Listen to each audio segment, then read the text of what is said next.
काय सांगाल आपण?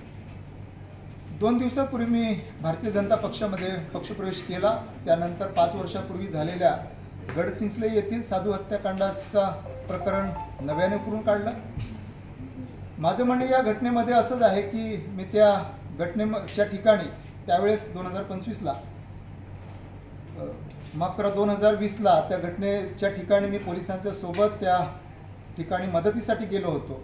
परंतु आता या प्रकरणाशी माझा थेट आरोपी म्हणून संबंध जोडला जातो।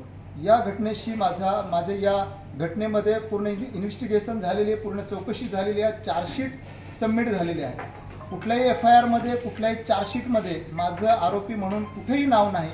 एवढं सगळं असताना माझ्यावरती थेट आरोपी म्हणून आरोप होत आहे आणि हे माझ्यासाठी अत्यंत वेदनादायी आहे। माझ्यापेक्षा माझ्या कुटुंबासाठी फार वेदनादायी आहे। माझी 2 मुलं आहेत, माझा मुलगा आहे, माझी मुलगी आहे।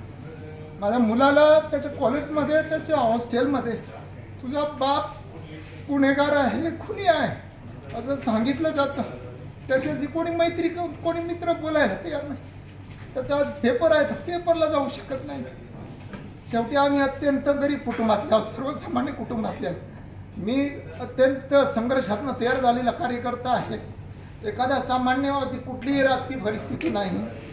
मी माझ्या कुटुंबातला पहिला एक असा आहे की जो राजकारणामध्ये आहे। बाकी माझं कुठल्याही फॅमिली मेंबरने साधी ग्रामपंचायतची निवडणुकी लढलेली नाही। एवढं सामान्य कुटुंब तळागाळामध्ये कार्यकर्त्यांसोबत काम करतोय आणि आज माझ्यावरती एवढे आरोप होत आहेत। माझं संपूर्ण कुटुंब पूर्ण व्यथित आहे।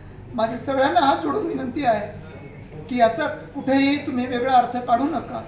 कुठल्याही एजन्सी समोर, चौकशी समिती समोर, कुठल्याही इन्व्हेस्टिगेशन एजन्सी समोर मी नव्याने जायला तयार आहे, परंतु याचा वेगळा अर्थ काढू नका।